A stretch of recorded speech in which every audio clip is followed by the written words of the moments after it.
Y ya estamos en su programa Acá Entre Nos, como todos los miércoles, en punto de las 2 de la tarde. Y ahora sí estamos empezando en punto de las 2 de la tarde, incluso un par de segundos antes.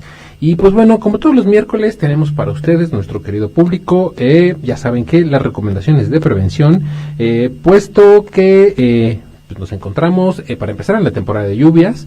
Y pues ya saben que es recomendable que si salen, ya sea por cuestiones de trabajo, o no sé, tal vez por alguna cuestión personal, como no sé, ver a su pareja, o tal vez ir a la escuela, no sé, cualquiera de las razones que tengan para salir a la calle. Recuerden que nos encontramos en la temporada de lluvias y es bastante recomendable que pues lleven consigo ya sea un paraguas, un impermeable, o que revisen el monitoreo del Servicio Meteorológico Nacional para, pues, obviamente, poder saber a qué horas más o menos va a llover. Recuerden rápidamente algo, el pronóstico del tiempo, al igual que el del Sistema Sismológico Nacional, no es tan exacto, puede variar más o menos par minutos, entonces es un aproximado, tomemos siempre en cuenta eso.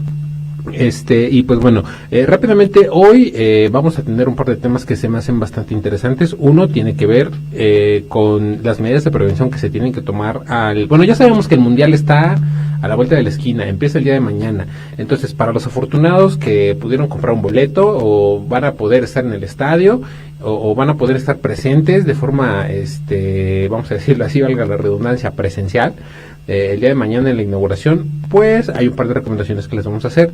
De la misma forma vamos a abordar en otro tema cuál es la función social que tiene el fútbol, ¿no? Para muchos es pasión y es corazón y es ponerse la camiseta, ¿no? Y pues bueno, hay algo mucho más profundo detrás, que tiene que ver con muchos aspectos positivos que influyen en nuestra sociedad y en cómo convivimos con las demás personas. Y también vamos a hablar sobre un tema que me parece bastante importante mencionar, ¿no? Que tiene que ver con algo que yo creo que siempre ha estado en la mesa de discusión, puesto es un fenómeno en la mayoría de los países que desafortunadamente pasan por alguna situación social, de seguridad, económica, y me refiero a la migración. Pero hoy en día, el día de hoy les vamos a hablar cómo la migración influye en el tema de las adicciones. Sí, aunque usted no lo crea, la migración tiene mucho que ver con ciertos aspectos que contribuyen a que una persona pueda caer en el tema de adicciones, ya sea de sustancias lícitas o ilícitas, como lo hemos venido comentando en más de una ocasión en este programa, su programa Acá Entre Nos, que nos encontramos hoy en día en el horario de las 2 de la tarde. Están bastante chidas, ¿no? Dicho de esa manera, las cosas han cambiado desde que su servidor estaba y todo ha sido para mejorar. Y no es que sea el comercial, pero es la realidad. Entonces, ya saben, nos encontramos transmitiendo desde la SSH, Escuela de Comunicación y Ciencias Humanas, ubicada en la 7 Sur, entre 13 y 11 Poniente, a solo unas calles del maravilloso centro histórico de la ciudad de Puebla. Rápidamente vamos a hacer otro pequeño comercial, y es la cartelera cultural que ofrece la ciudad de Puebla es bastante amplia, y este mes tiene cosas bastante padres. Un saludo para toda la gente que se encuentra desarrollando proyectos o se encuentra inmiscuida, dicho de esa manera, en algún tema artístico o cultural. Entonces les recomendamos visitar tanto las redes sociales de el IMAC, así como de las diferentes propuestas o ofertas que hay en los diferentes museos, centros culturales y galerías en el centro histórico de la ciudad de Puebla. Pero bueno, vamos a empezar el día de hoy con algunas medidas de prevención en caso de concentraciones masivas. Como lo venía mencionando, pues el Mundial de Fútbol ya está a la vuelta de la esquina. México es una de las sedes y pues bueno, me parece importante comentar algunas medidas de prevención, valga la redundancia, que pueden ser bastante útiles a la hora de asistir a un evento masivo. ¿Qué características rápidamente tiene un evento masivo? Pues una aglomeración muy grande de gente, en donde pues obviamente se pueden suscitar diferentes vamos a decirlo así, circunstancias, como lo puede ser que se te pierda a alguna persona, que de repente no la encuentres, y que pues desafortunadamente te cueste muchísimo localizar, no porque se pierda, sino porque la gran cantidad de personas obviamente va a hacer que sea difícil que la puedas encontrar de forma rápida. Entonces les vamos a dar algunas recomendaciones sobre qué hacer en caso de que sean afortunados y les toque ir a algún evento relacionado con esta gran fiesta mundialista. Quiero dejar en claro algo muy particular. Su servidor no es gran fanático del fútbol, pero creo que cada quien puede hacer en su tiempo libre lo que le plazca. Y para toda la gente que es fanática de este deporte, pues aquí van un par de recomendaciones. Obviamente para las que son las afortunadas y pueden darse la vuelta a estos eventos. ¿Qué hacer antes de asistir a este tipo de eventos?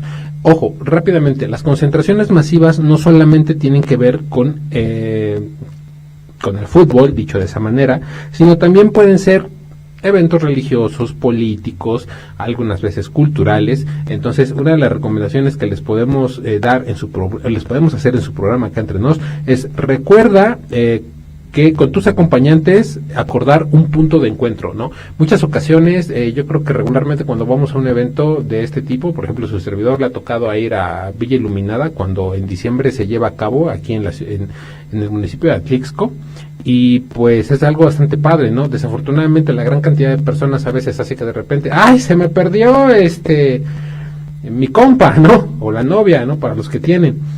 Entonces, una de las recomendaciones es acordar un punto de encuentro. ¿Saben qué? Nos vemos en tal lugar, que sea un lugar visible, que sea un lugar pues de preferencia seguro, y cuando me refiero seguro es, no sé, quizá algún edificio, quizá algún monumento, cosas de ese tipo, ¿no? Un lugar que sea completamente visible, vuelvo a recalcarlo, y pues obviamente una hora, ¿no? Para poder decir, ¿sabes qué? Si nos perdemos o nos separamos, nos vemos aquí a las 8, a las 9 o a las 7, no sé, tomando un ejemplo rápidamente. Otra cosa que es bastante recomendable, pues también es usar ropa cómoda. Pues recordemos que dentro de estos eventos, pues vamos a estar de un lado al otro, dirían en palabras populares del argot mexicano, vamos a estar del tingo al tango. Entonces lo más recomendable es llevar un zapato cerrado, porque pues eso va a poder generar que nos podamos desplazar y mover con mucha más facilidad y con más seguridad. Ropa cómoda. ¿Por qué ropa cómoda? Porque en muchas ocasiones, no tengo nada en contra de la ropa formal, pero lo más recomendable en eventos masivos es ir lo más cómodo posible para que obviamente podamos desplazarnos o movernos con más facilidad. Bueno, otra muy buena recomendación: en algún momento su servidor le ha tocado ir a algún concierto o algún evento de este tipo, bueno, no deportivo, pero sí que tiene que ver con una gran cantidad de gente aglomerada. Identificar previamente rutas de acceso y salida del evento, ¿no? Muchas ocasiones pues ya entramos, ¿no? Y eso está muy padre, pero el tema aquí es ¿cómo le hacemos para salir? ¿Qué pasó? ¿Todo bien? Nuestro compañero César acaba de llegar al estudio. Bien todos, ¿no? Bienvenido. Identificar previamente rutas de acceso y salida del evento. ¿Para qué es recomendable? Pues muchas ocasiones para poder evacuar en caso de una emergencia, que esperemos nunca sea así, o poder salir de forma más rápida y segura cuando el evento llegue a su fin, ¿no? Bueno, aquí otra muy buena recomendación de qué hacer antes es tomar en cuenta a los niños, niñas, adultos mayores, personas con discapacidad, y tomar medidas para su cuidado y seguridad.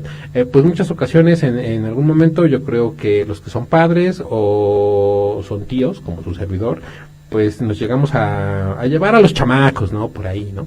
Y pues lo más recomendable siempre es tenerlos a la vista, preferentemente tenerlos, vamos a decirlo así, tomados de la mano. Yo en algún momento he visto correas. Una anécdota así de rápido es: la primera vez que vi correas para niño fue en el zoológico de Chapultepec hace muchos años, y dije, ay, mira, qué interesante, ¿no? Aunque suene un tanto chistoso o hasta incluso bizarro, es algo bastante recomendable. Recordemos que la seguridad de los menores es primordial.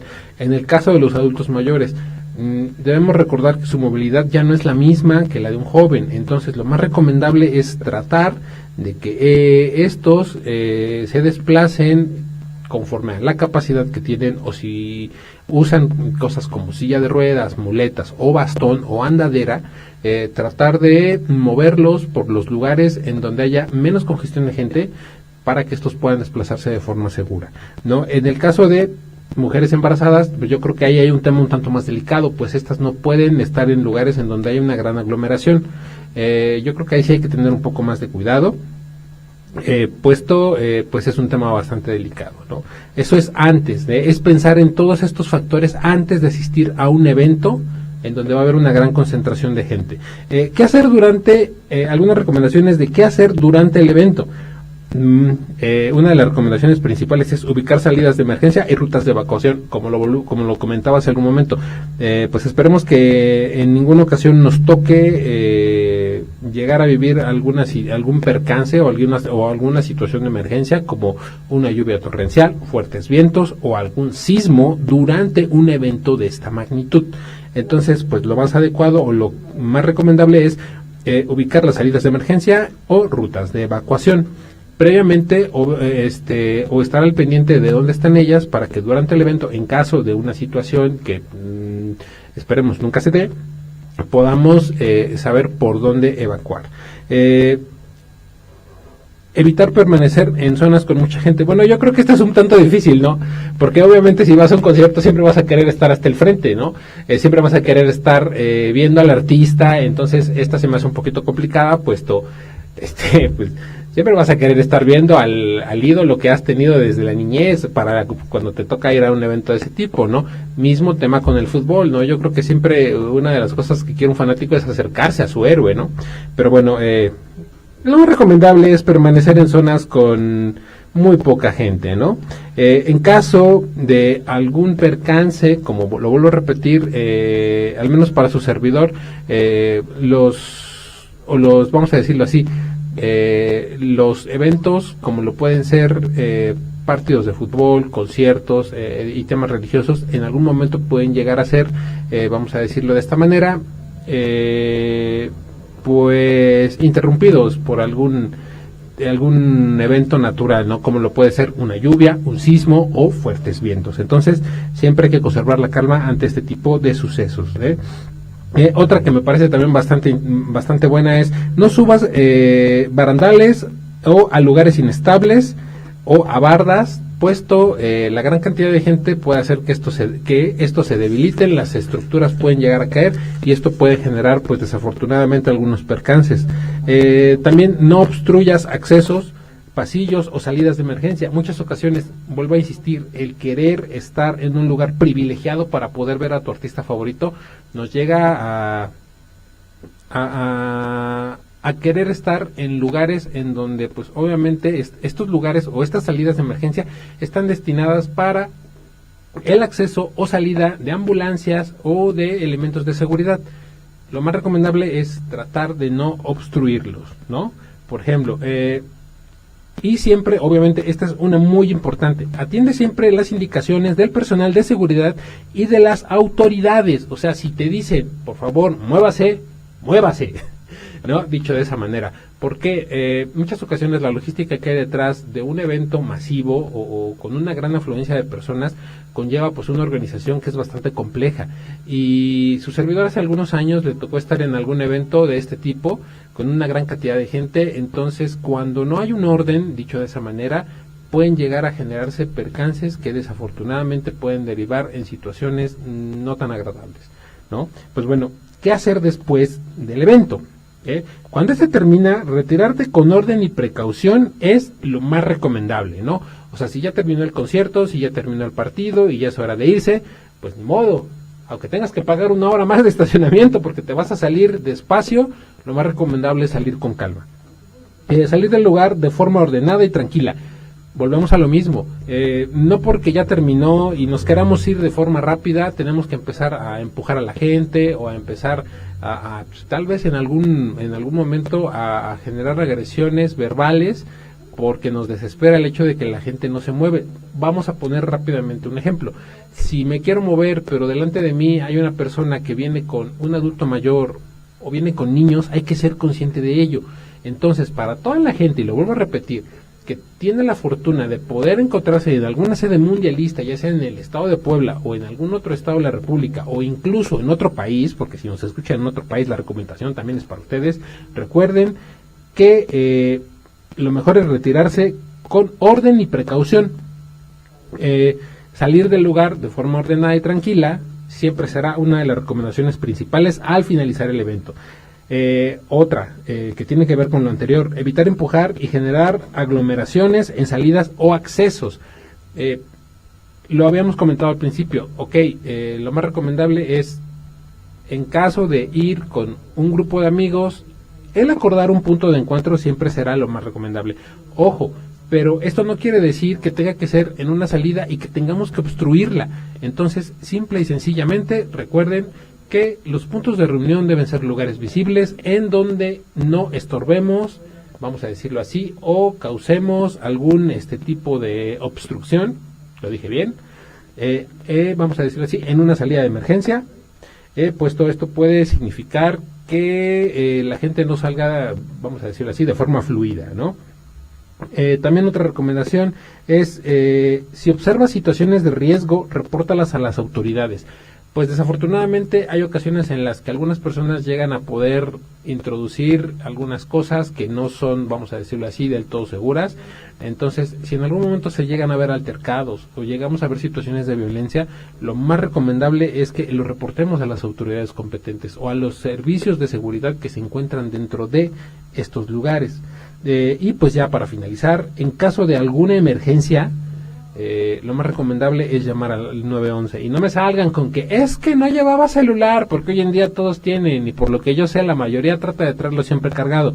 Así que recuerden, en un evento masivo, en caso de ver alguna situación de riesgo o emergencia, lo más recomendable es llamar a los servicios de emergencia, o sea el 911, ¿no? ¿Por qué no? ¿Te vale? Te quejas de todo. Bueno, rápidamente les vamos a hacer la recomendación de siempre para toda la gente que nos escucha. Y eso es, no estoy promocionando ninguna marca, pero la recomendación que siempre hacemos en su programa acá entre nos es tomen agua. Recuerden que a pesar de que ahorita nos encontramos con un clima bastante cambiante, que de repente hace frío, de repente hace calor, de repente no sabemos qué es lo que va a pasar mañana. Recuerden que lo principal es tomar bastante agua. Se dice, o más o menos, que chela, pero si me ven en la calle con una chela me levanta la poli. No, si la tapas con una servilleta. ¿En serio? ¿Y por qué no lo supe desde hace años? Bueno, lo más recomendable es tomar agua. Recuerden que al menos 2 litros de agua sería lo más recomendable. Esto obviamente si no tienen que desplazarse por la calle, porque pues obviamente si no les va a dar ganas de ir a hacer pis. Y recuerden que vivimos en una sociedad en donde hay leyes y debe haber orden. Entonces no orinen en vía pública. Porque es feo, güey, nada más por eso. Y recuerden que al mismo tiempo en esta temporada de lluvias no es recomendable tirar basura en la vía pública. Su servidor está tomando, rápidamente voy a mandar un saludo, espero que me esté escuchando por ahí en algún lado. Hace algunos años un compañero que estuvo colaborando con nosotros, que se llama Rodrigo, un güero como cualquier otro güero del mundo, se puso en un plan así de no tires colillas. Y yo le decía, ay no mames, perdón por la mala palabra. Entonces él se vio en la de, agarraba la colilla, me la ponía en la mano y yo le decía, ¿es en serio? No tires colillas. Entonces ya sí, ya tiene que tirarla en el bote de basura. Y eso funcionó durante algún tiempo, ¿no? Actualmente su servidor está tomándose la determinación, aunque usted no lo crea, de ya no tirar colillas en la calle. Pues esto puede representar un grave problema durante la temporada de lluvias, pues esto puede generar que alcantarillas y coladeras se tapen. Para la gente que fuma, señores, recuerden, no es recomendable tirar las colillas en la vía pública. Hay de dos sopas: o apagan su cigarro, esperan encontrar un bote y lo tiran en el bote; dos, se lo guardan en la bolsa o dejan de fumar. Ya estoy optando por la tercera. Ya no está tan chido, después de algunos años ya no es tan divertido y no te ves tan bien con un cigarro en la mano. No es por otra cosa, sino es por salud. Recuerden que en su programa acá entre nos siempre les vamos a hacer un recordatorio. Enfermarse cuesta dinero y hoy en día es difícil captar ese dinero y es horrible gastárselo en medicamentos y consultas. Así que recuerden, lo más recomendable es o tiran la colilla en un bote de basura o dejan de fumar. Yo estoy optando por la segunda, pero bueno, les vamos a hablar de otro tema que me parece bastante interesante y es, bueno, con todo esto de la fiebre mundialista y y todo lo que está sucediendo, bueno, me refiero al tema del fenómeno del fútbol. Yo creo que es importante conocer un poco más acerca de esto. Y bueno, hoy les vamos a hablar sobre ¿qué función social cumple el fútbol? Para mucha gente que nos escucha dirán, oh, pues es que es pasión, es ponerte la camiseta. Lo mismo había dicho al principio, es pasión, es ponerte la camiseta, es los colores de tu equipo, sí, claro, ¿no? Pero hay algo mucho más importante detrás. Hoy quiero resaltar lo importante y lo valioso que es el fútbol para la sociedad en la que vivimos. Así es, para mucha gente quizá, en muchas ocasiones, yo conozco a muy pocas damas a las cuales les apasiona el fútbol. Hey, controles, ¿ustedes conocen a muchas chicas a las que les gusta el fútbol? ¿Sí? ¿Sí? ¿En serio? Ya hoy en día ya hay más, pero bueno, son más hombres que mujeres aún. Bueno. Bueno, sí conocen a mujeres, vamos a dejarlo así. Bueno, el fútbol cumple una función social bastante importante, aunque usted no lo crea, en nuestra sociedad. Y eso se preguntarán, ¿por qué? Rápidamente les voy a dar un par de puntos de por qué el fútbol cumple una función social bastante importante. Porque contribuye a generar identidades colectivas, también genera rituales, creencias, símbolos y un sentimiento de pertenencia. Esto, aunque ustedes no lo crean, me parece bastante importante. Bueno, ¿por qué? De entrada tenemos que ser conscientes de algo. La sociedad en la que vivimos actualmente se ha dividido en muchos pequeños grupos. ¿Esto debido a qué? O se preguntarán ¿por qué? Por una razón bien simple. Su servidor cree firmemente que el tema de los dispositivos ha generado que la sociedad se segmente en muchos pequeños grupos. Hace años solamente existían 3 medios masivos de comunicación, que eran los impresos, la radio y la televisión. De ahí en fuera, pues obviamente su servidor es de esa generación maravillosa de los años 90. No hay nada como los 90. ¿Por qué no regresan? No lo sé. Pero a mí me tocó desarrollarme, crecer durante los años 90. Entonces fue una década maravillosa. Una década maravillosa en la que solamente había 3 medios de comunicación masivos. Vuelvo a repetirlo: impresos, radio y TV. Entonces, pues obviamente estos generaban algo muy simple, que la sociedad se segmentara en 3 grupos muy particulares, ¿no? Los que leían, los que compraban revistas, periódicos, los que llenaban los álbumes de estampitas, como ahorita los del Mundial. En otro, los que escuchaban radio, que en su mayoría llegaban a ser trabajadores, vamos a decirlo así, de transporte público, gente que se encontraba al volante, los taxistas, la gente que estaba dentro del transporte público, y en muchos oficios, porque pues obviamente la radio te permitía poder hacer 2 cosas al mismo tiempo. Una era trabajar y la otra era escuchar.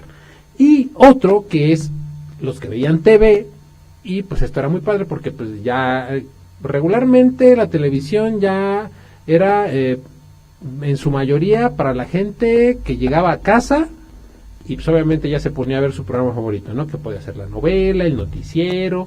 Para nosotros que éramos más jóvenes en esos años maravillosos, Dragon Ball Z, ¿no? Yo recuerdo que las aventuras de Goku en estos años, yo las vi desde que era niño, tanto yo que era niño, tanto a Goku que era niño, ¿no?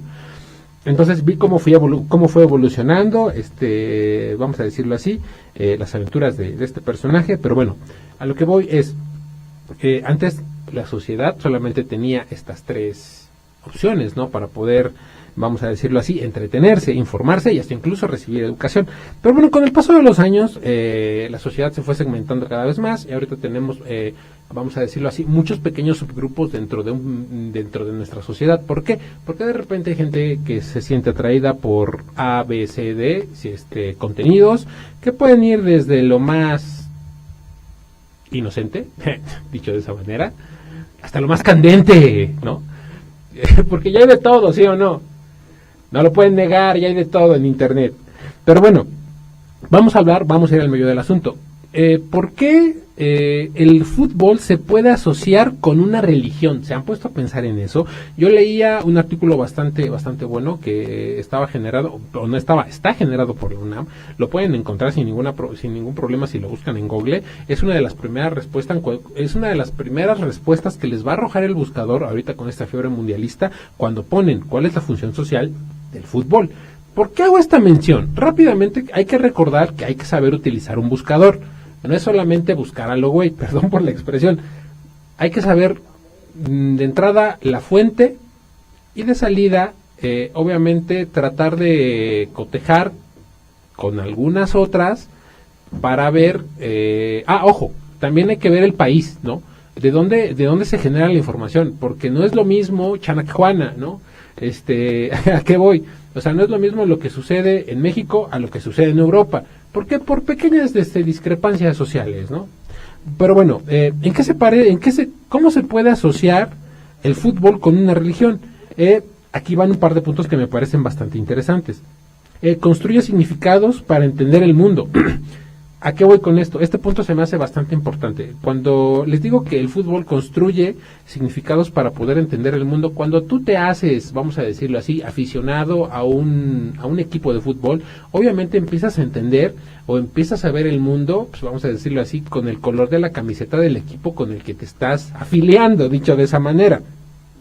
¿Y cómo ayuda esto a una persona en la sociedad? Pues obviamente ayuda a relacionarte con los demás, ¿no? O porque obviamente cuando te haces fanático de algún equipo, vamos a poner un par de ejemplos hoy en día, ya se fue César, el América. ¿Tú a cuál le vas? ¿Tienes equipo? ¿Al Puebla? Barbero. Bueno, tomando un ejemplo rápidamente, cuando te haces fanático de un equipo, pues obviamente te vas haciendo de amigos que obviamente o conocidos que le van al mismo equipo, Por ejemplo, puedes llevarte en primera instancia muy mal con tu vecino, o no te puede caer bien, o a lo mejor tu compañero de clase lo puedes ver y decir, es bien mamón ese güey, ¿no? Pero ya cuando de repente te das cuenta que él también porta los mismos colores que tú en el pecho, pues obviamente las cosas van cambiando, la configuración va tomando un color diferente, el color de tu equipo, que puede ser el verde, el de la camiseta nacional, por ejemplo, el amarillo, el del América, ahí viene César, por ejemplo, el azul, el del Cruz Azul, el de la ¿cómo podemos definir el color del Puebla? Azul y blanco, por ejemplo, bueno, es una de las tantas funciones sociales que llega a cumplir el pertenecer o hacerte fanático de un equipo de fútbol. Otra de estas establece vínculos de pertenencia, porque en muchas ocasiones cuando te vuelves fanático de un equipo de fútbol, obviamente empiezas a sentirte parte de algo, parte de un todo, ¿no? ¿Funciona ese micrófono? No, perfecto. No digas nada. No, obviamente cuando te empiezas a volver aficionado de un equipo de fútbol, te empiezas a sentir que perteneces a algo, ¿no? A un todo, como lo venía diciendo hace un momento, ¿no? Obviamente ya te sientes parte de un grupo, te sientes parte, vamos a decirlo así, de una masa que grita o que le echa porras al equipo, ya sea desde su casa, desde las gradas de un estadio. Entonces eso es algo muy padre, ¿no? Su servidor, como lo había comentado al principio, pues no es muy fanático del fútbol, pero respeto mucho ese tipo de aficiones, ¿no? ¿Por qué? Porque al mismo tiempo me parece también un ejercicio bastante sano y que genera un tema de convivencia bastante padre, ¿no? También otro punto que me parece bastante importante es la celebración como ritual. Por ejemplo, yo creo que muchos hemos visto cómo muchas ocasiones, de repente cuando determinado equipo llega a coronarse, tras un largo, vamos a decirlo así, campeonato, o algún equipo, en el caso de los mundiales, llega a ganar, pues yo creo que somos testigos de las grandes celebraciones que hay en las ciudades de donde son nativas estos equipos, ¿no? Por ejemplo, Chapu, tú que eres americanista de hueso colorado, sí lo es, ya lo dijo. Sí, güey. No me digas cosas que no quiero saber. Por ejemplo, ¿dónde es? ¿Cuál es el lugar en donde festejan los americanistas en Puebla sus victorias? La Juárez. En la Juárez, perfecto. César no se ve, pero está aquí presente, ¿eh? Sí, en la Juárez. Así que lo van a escuchar. Bueno, ok. En la Ciudad de México, pues lógico, el Ángel de la Independencia. El Ángel de la Independencia. ¿No? Y yo creo que una de las cosas muy particulares que tiene la celebración tras el haber ganado un campeonato es la algarabía que hay detrás, ¿no? Como de repente, pero esto me encanta de ser mexicano, ¿no? Porque cuando ganan, ganamos. Cuando pierden, perdieron, no saben jugar, el técnico estaba ciego, ¿no? El árbitro es un vendido, ¿no? Y demás cosas. Bueno, pero yo creo que las celebraciones forman parte importante de este ritual social que es el fútbol, ¿no? Aquí tengo otro punto que me parece también bastante importante. Establecen un lugar en la vida colectiva. ¿A qué me refiero con esto? Muchas ocasiones cuando de repente vamos a ver el partido, vamos a decirlo así, de un torneo X, su servidor no sabe tanto de torneos, ¿qué torneos hay a lo largo del año de fútbol en México? En México, Ajá. pues la Liga MX, la Liga de Expansión. ¿Cuál otro? La Conca Champions, también está pues nada más, yo creo que son de los más conocidos, porque están las ligas, pero es de la sub-16, sub-20. Denominaremos a César nuestro chapulín cantor. Bueno, entonces, muchas ocasiones cuando este tipo de partidos o este tipo de eventos se llevan a cabo, pues obviamente hay lugares muy específicos en los que la gente se junta para poder verlos, que puede ser el bar, el restaurante, la casa de algún amigo en particular. Yo he notado a lo largo de los años mucho eso, ¿no? Que de repente cuando somos jóvenes nos percatamos o nos damos cuenta en donde pues, los papás de algún compañero de la escuela o algún compañero de trabajo pues te permiten poder reunirte en la casa pues, para poder ver el partido, ¿no? Y obviamente eso genera un fenómeno social bastante interesante que explicaremos en algún momento, puesto el tiempo es bastante importante y nos faltan algunos puntos más por mencionar. Espacios simbólicos donde expresar emociones, ya lo habíamos mencionado, lo arañamos hace un momento. Estos también construyen identidades. Por ejemplo, ¿no?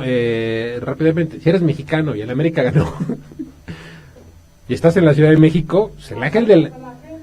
aparte.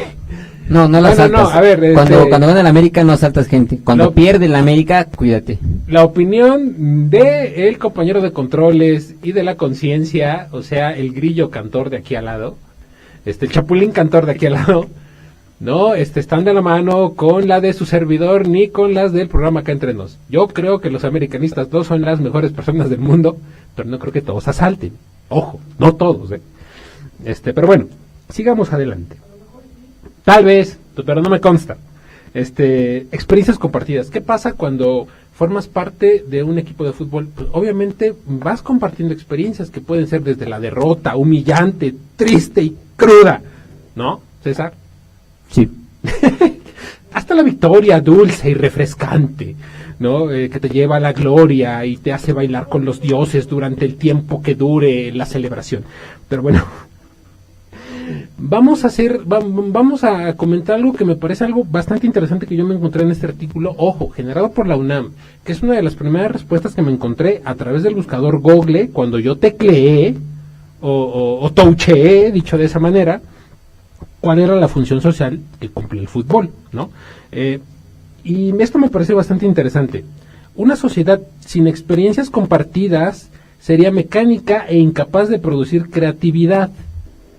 Eso me parece bastante interesante porque recordemos que hay detrás de todas las celebraciones y de todos los festejos dentro de un estadio de fútbol, ¿no? Está chingón, ¿no? El cotorreo allá, ¿no? Yo al menos me he dado a la tarea de a veces ponerme a ver algunos reportajes en diferentes noticieros, tanto de aquí de la ciudad de Puebla, tanto como nacionales, en donde resaltan mucho esa imaginación que llegan a tener los aficionados, que de repente se fabrican las pelucas, decoran los tambores, hacen disfraces, inventan porras, gritan. No, yo no lo dije, pero lo intenté decir, ¿no? Inventan hasta incluso frases, refranes, y llevan su pasión incluso al máximo. Algunos se tatúan, algunos generan diseños, hacen lonas, una infinidad de cosas.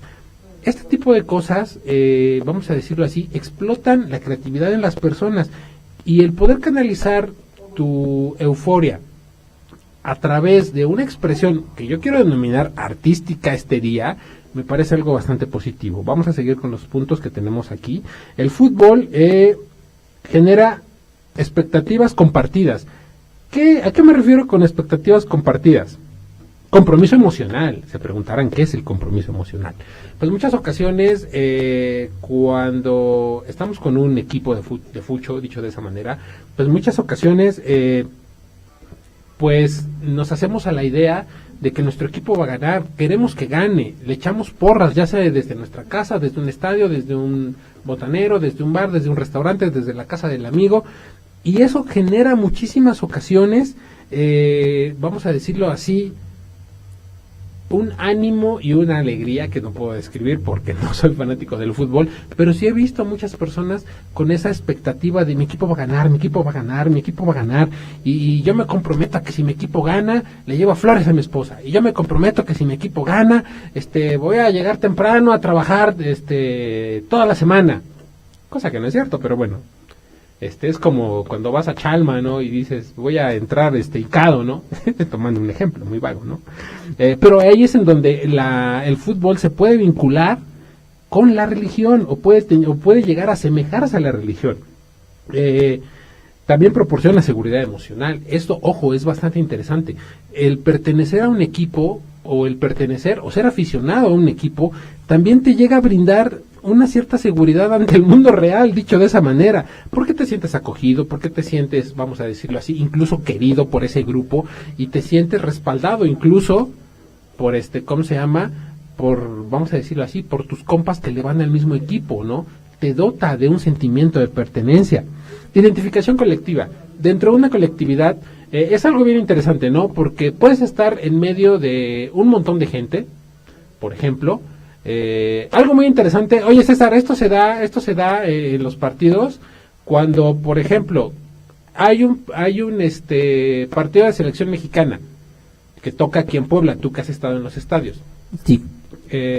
Sí. ¿Tú has notado, esto te lo quiero preguntar ya que estás aquí y has estado en deportes? A veces. Cuando vas a un partido de la selección mexicana, dentro de ese partido la afición se junta o las bolitas se juntan, no sé, los que le van a la América, los que le van a las Chivas, los que le van a los Pumas, pero que están ahí por la selección mexicana, ¿se hacen bolita o se dispersan ahí de chile, mole, atole y guacamole por todos lados? No, sí se juntan. Sí, o sea, sí, estamos apoyando a la selección mexicana, pero está la bolita de los Pumas, está la bolita de la América. No, todos juntos, así, cuando juega la selección. Pero así como que de repente, la selección, pero tú le vas a las Chivas, yo también, ¿no? Sí, sucede, ¿no? Algunos se llegan a juntar, pero la mayoría son revueltos. Ok, esto es a lo que vamos con el punto de identificación colectiva. Símbolos compartidos, bueno, yo creo que es más que obvio, obviamente, el compartir el tema de un escudo o un logo, el logo del equipo. Entonces yo creo que eso también es algo que une muchísimo a la gente, ¿no? Fortalecer identidades, pues muchas ocasiones el pertenecer a la afición de un equipo de fútbol te va dotando también de el sentirte cada vez más perteneciente a un color, hasta incluso a un himno, ¿no? Hasta incluso a las ideologías del mismo equipo, ¿no? Eso tiene muchas ventajas, visto desde muchos puntos de vista, ¿no? Ahorita estamos resaltando todas las ventajas que tiene el ser aficionado al tema del fútbol. Por ejemplo, algo que me parece bastante interesante y es, en los estadios se comparten emociones, símbolos y expectativas. Obviamente cuando una persona a través del ejercicio del ahorro o del endeudamiento, dicho de esa manera, puede asistir a un partido de fútbol, obviamente va compartiendo algo que tiene muchísimo que ver con las emociones, ¿no? Que es la euforia, que es un sentimiento de pasividad, hasta incluso de satisfacción, y eso es algo genérico, ¿no? En ocasiones, desafortunadamente, yo creo que a través de los medios de comunicación hemos visto que en algunas ocasiones ha derivado en algunas circunstancias de violencia, pero obviamente esos son casos aislados, ¿no? Que en este momento lo vamos a comentar, pero que me parece importante mencionar. Y bueno, rápidamente, camisetas, banderas, himnos, colores cumplen funciones similares a las de los símbolos religiosos. De la misma forma que, no sé, entramos a una iglesia, nos persinamos, la cruz forma parte de una identidad cultural y también de un protocolo social, pues en muchas ocasiones lo mismo, todos los simbolismos y todos los ejercicios que hay detrás de vamos a decirlo así, pues formar parte de la porra de un equipo o ser aficionado desde tu casa a este tipo de equipos, ¿no? Entonces, en muchas ocasiones el fútbol cumple con una función social mucho más importante de lo que creemos.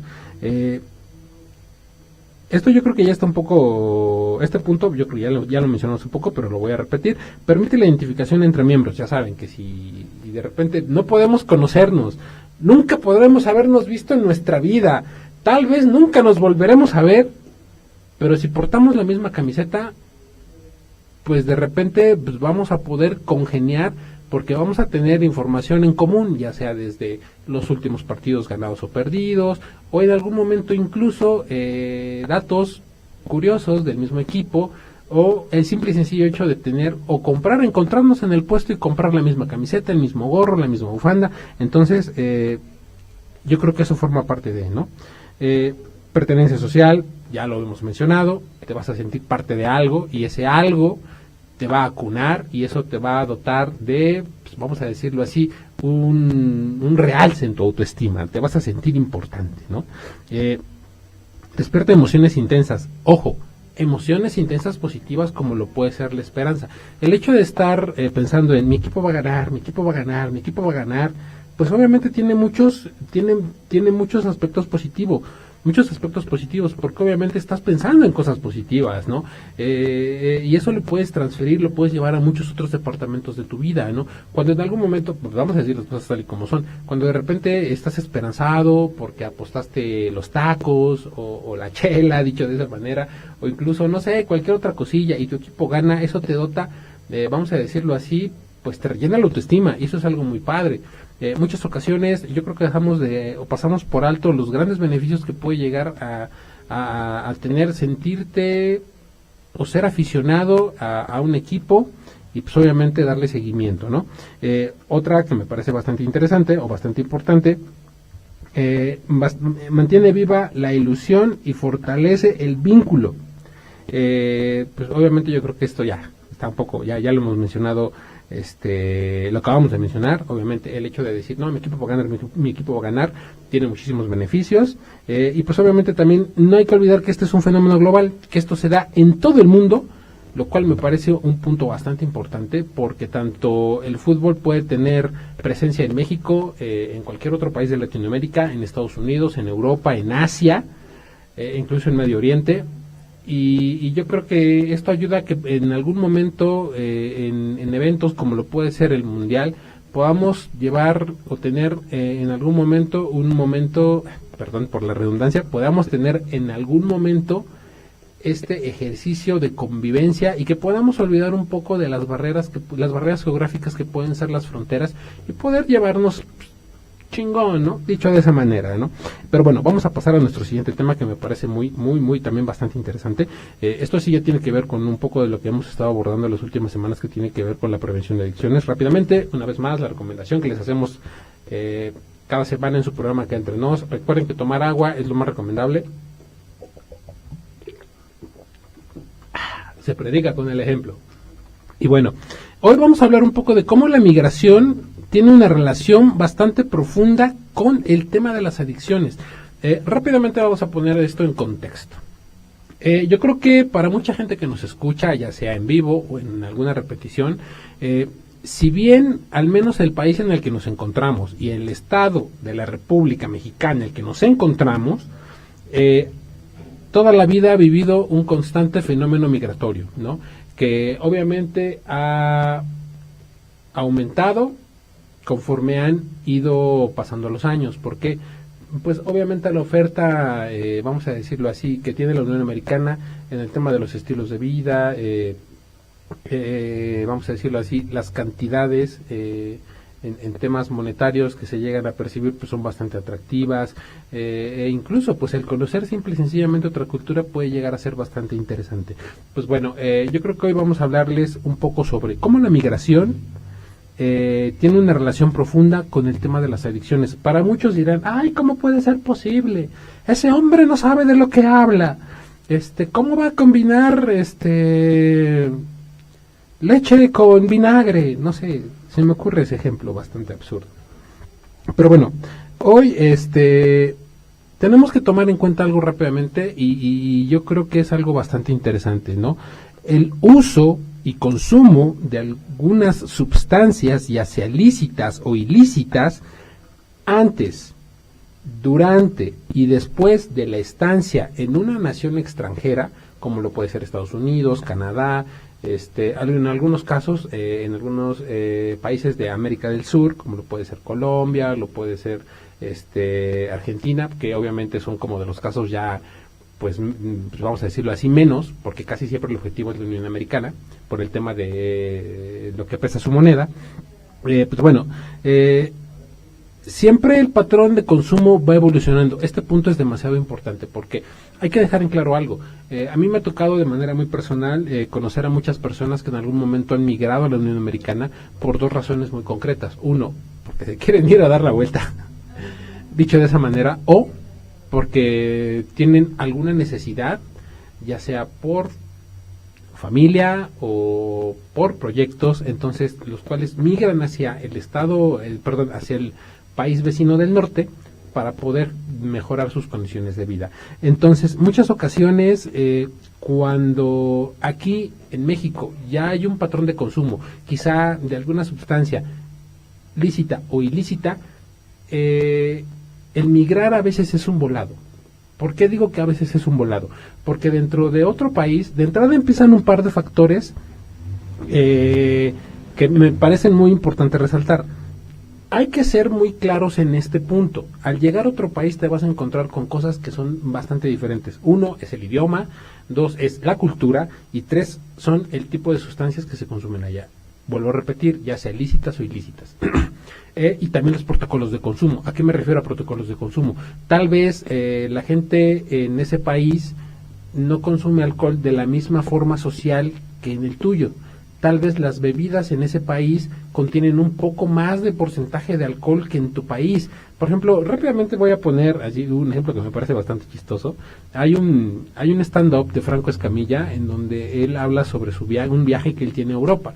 Entonces habla sobre una marca muy famosa de cerveza que él prueba en un bar de allá, pero a él le comentan, ¿sabes qué? Pues es que esta cerveza tiene 12 grados de alcohol, ¿no?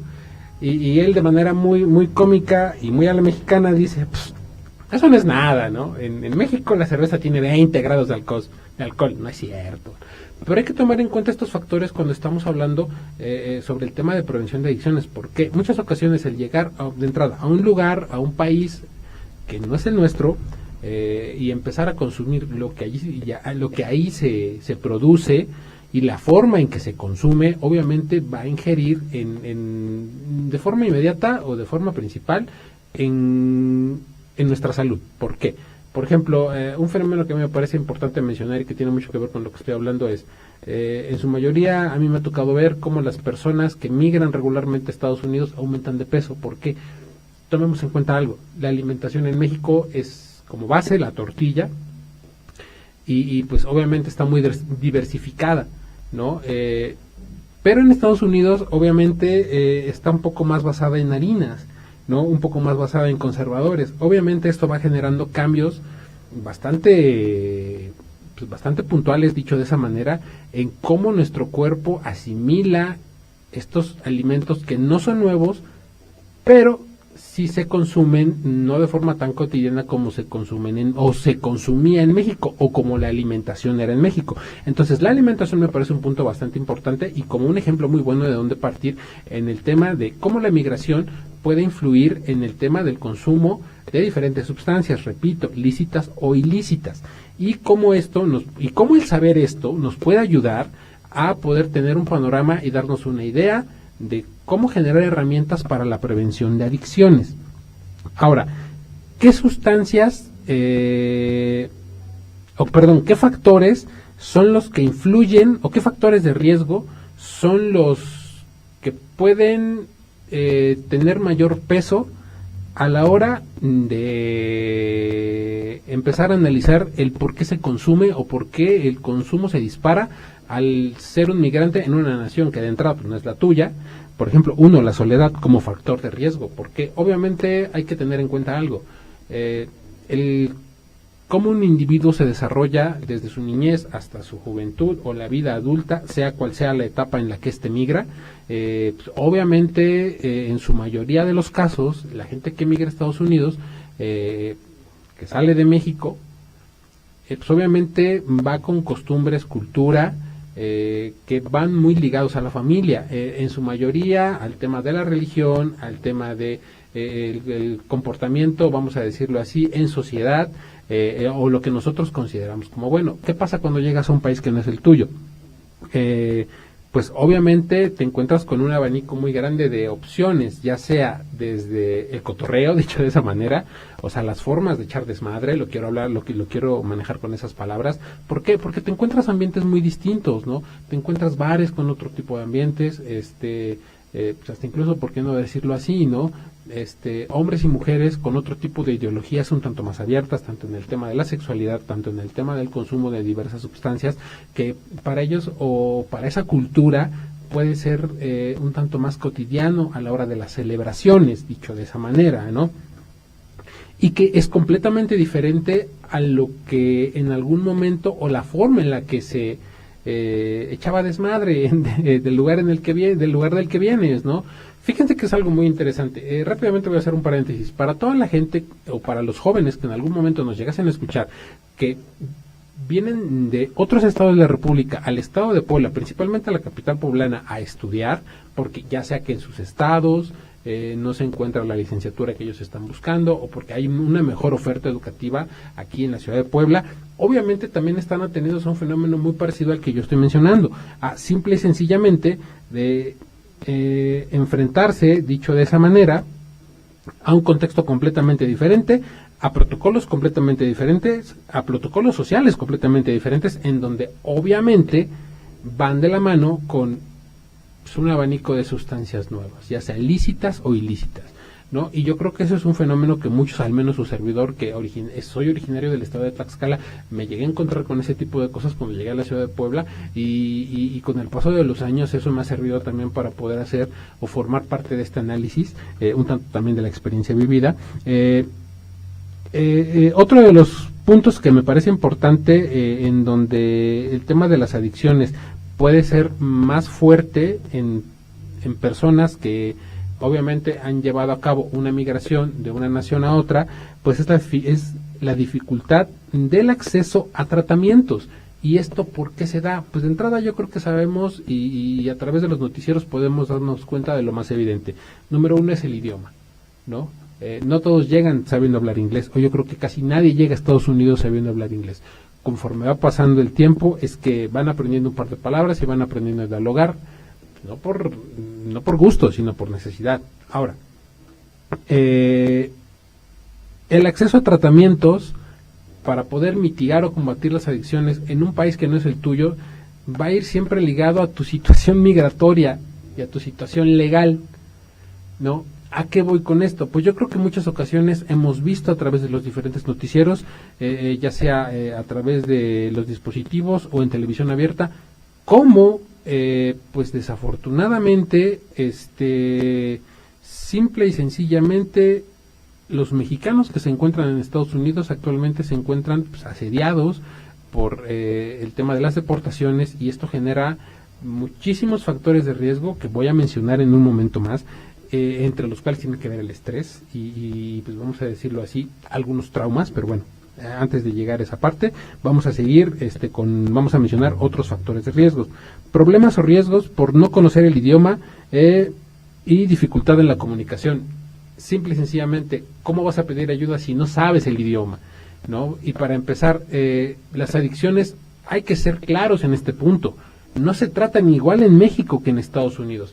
Voy a ser un poco incisivo en este comentario. Al menos en México yo creo que todavía hay un bache enorme en el tema de tratamiento de adicciones, que con el paso de los años se ha ido empezando a soslayar, pero aún falta mucho trabajo detrás. Principalmente en el tema de prevención, que yo creo que es algo que se ha desarrollado, que casi no se ha desarrollado. Pero bueno, uno de los factores que me parecen bastante importantes es la nostalgia y la soledad, ¿no? ¿Qué pasa con una persona, un individuo que llega a otra nación y en esa nación, pues, obviamente, no tiene a familiares, no tiene amigos, tiene que verse en la necesidad de casi no salir de casa, puesto corre el riesgo de poder ser deportado y poder tirar a la basura una inversión que ni siquiera ha terminado de pagar? Muchas ocasiones se cae en el consumo, pues yo creo que porque no hay otra cosa que hacer, ¿no? puedes solamente estar en tu departamento o en el cuarto en el que estés rentando. Eso es lo que yo he escuchado por parte de algunas personas que me han compartido sus vivencias al haber sido migrantes. Entonces yo creo que eso es algo bastante importante, ¿no? El hecho de ese factor de riesgo que aumenta el tema del consumo en personas migrantes, y que pues obviamente tiene muchísimo que ver con el tratar de que no te deporten, ¿no? Dicho de esa manera. ¿Qué otros factores de riesgo podemos encontrar en el tema de el consumo de sustancias lícitas o ilícitas, ya sea alcohol o algunas otras ilegales, en las personas migrantes que se encuentran en Estados Unidos? Episodios traumáticos, por ejemplo, el tema de la violencia. No es nada fácil llegar para algunos a Estados Unidos. Para algunos pues tienen que pasar pues desafortunadamente por situaciones bastante difíciles, como es caminar por el desierto, quizá algunas situaciones como lo puede ser amenazas a la vida o el bienestar, que tienen que ver muchísimo con el tema de cómo se encuentra la situación de violencia y criminalidad en la frontera norte, muchas situaciones de impotencia al no poder saber. Tiene que ver con el idioma, una vez más lo repito, saber cómo defenderse, cómo actuar de forma legal ante algunas circunstancias o situaciones que llegan a traer el hecho de pues no saber qué trámites son los que se tienen que hacer para poder cruzar al otro lado, dicho de esa manera. En algunos casos desastres naturales también. No hay que olvidar que el camino que llega a recorrer una persona emigrante, ya sea mexicana o de cualquier otro país de Centroamérica y de Latinoamérica, pues muchas ocasiones puede llegar a ser bastante complejo. No hay que olvidar que no por el hecho de tratar de llegar al vecino país del norte, pues no te va a llover, o no te puedes topar con un sismo, o no te puedes topar con fuertes vientos, o no te puedes topar con un incendio. Muchas ocasiones este tipo de circunstancias pueden llegar a ser altamente traumáticas para la gente que se encuentra intentando cruzar al otro lado. No olvidemos los accidentes de tránsito. Muchas ocasiones, pues, obviamente en esta carrera por llegar al otro lado, dicho de esta manera, pues se pueden llegar a generar percances que pueden poner en riesgo la vida y generar traumas.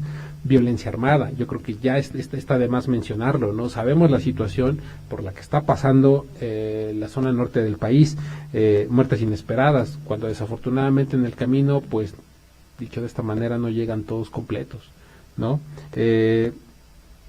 Y a esto le unamos los traumas durante el proceso migratorio, que puede ser la discriminación, el estrés continuo, cambios intensos de emociones, problemas para relacionarse, desórdenes alimenticios y dificultad para dormir. Esto que acabo de mencionar es algo muy importante. Posterior a toda esta aventura que un mexicano llega a vivir, o un latinoamericano o un centroamericano llega a vivir para poder llegar al vecino país del norte con la intención de trabajar y mejorar sus condiciones de vida, pues obviamente hay detrás hay circunstancias bastante duras y bastante pesadas, ¿no? Como lo vuelvo a repetir, los traumas que se pueden llegar a generar al intentar llegar al vecino país del norte puede ser discriminación, estrés continuo, cambios intensos de emociones, depresión o ansiedad, problemas para relacionarse, desórdenes alimenticios, dificultad para dormir. En muchas ocasiones no lo vemos como traumas, lo vemos como, pero en México muchas ocasiones somos de, ay, no te pasa nada, ¿cómo crees? Eso no te pasa, eso no sucede. Estrés, eso no hace daño, ¿no? Y pues muchas ocasiones llegamos a encontrar un desafortunado choque cultural, pues las minorías, como lo dice un punto que me parece bastante importante resaltar, las minorías tienden a estar más expuestas al consumo frecuente de sustancias lícitas e ilícitas. ¿Por qué? Obviamente por todos los traumas ocasionados que conlleva el intentar cruzar al otro lado, dicho de esa manera.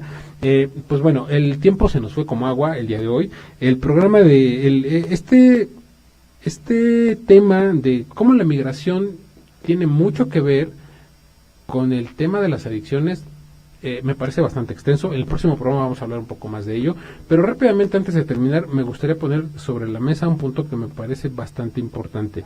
Eso es lo que sucede allá, durante la estancia del migrante allá. Ahora, ¿qué sucede cuando él regresa aquí? No, una persona que desafortunadamente viene cargada emocionalmente con todos esos factores que desafortunadamente tuvo que vivir allá.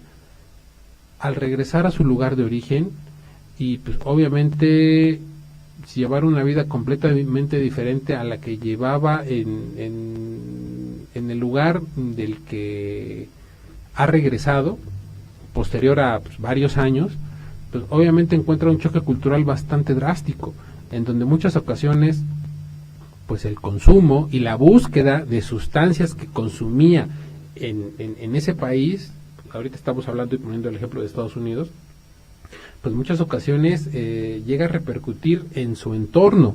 ¿A qué me refiero con esto? Pues simple y sencillamente, sin tantos rodeos, muchas ocasiones una persona que cruza al otro lado, que estuvo en Estados Unidos, al regresar a su lugar de origen, con todos estos traumas y todas estas condiciones y todos estos factores, obviamente, y ya con una dependencia a sustancias más pesadas y agresivas, al regresar a su lugar de origen, pues obviamente va a intentar buscarlas. Es sobremercado, eso desafortunadamente también conlleva a circunstancias que no se conocen y a consumos para los cuales muchas ocasiones los sistemas de prevención o de atención de adicciones no están preparados. Pues bueno, este fue su programa Acá Entre Nos. Recuerden, beban agua y nos estamos viendo el próximo miércoles. Hasta la próxima.